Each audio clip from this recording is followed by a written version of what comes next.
As for the strengths and weaknesses um, of this of this of leadership ethics, one would be the need for moral leadership.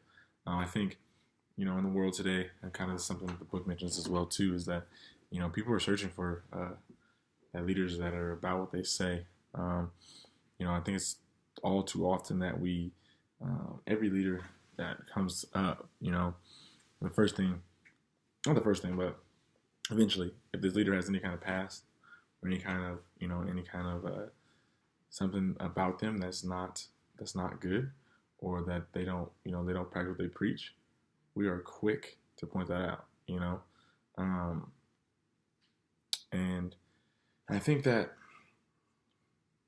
not necessarily, that's necessarily a bad thing, but I think that just shows what we need in this ethics, that this needs to be taught to leaders, that they need to really consider about the actions that they got going, because these aren't helping.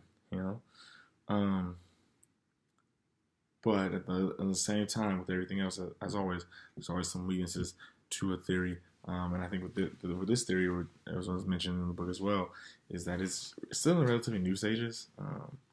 It's still something that, like, not there, but in this leadership ethics, it's new stages, because you know there's not much research, there's not much out there yet that's been dived into, that's really been studied multiple times.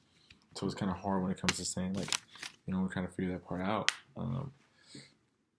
That there's just lacks a strong body of findings. So obviously there's going to be more research on this, because I think people want those leaders, and they want to become those leaders. And I think if we're not aiming to become a leader that has ethics, that can uphold what they say, then we are missing it, surely, what we've been learning this whole time. So I think that's important that we really focus on that, that people really buy into that, and that this leadership ethics idea keeps getting pushed out further, because we need this in the world.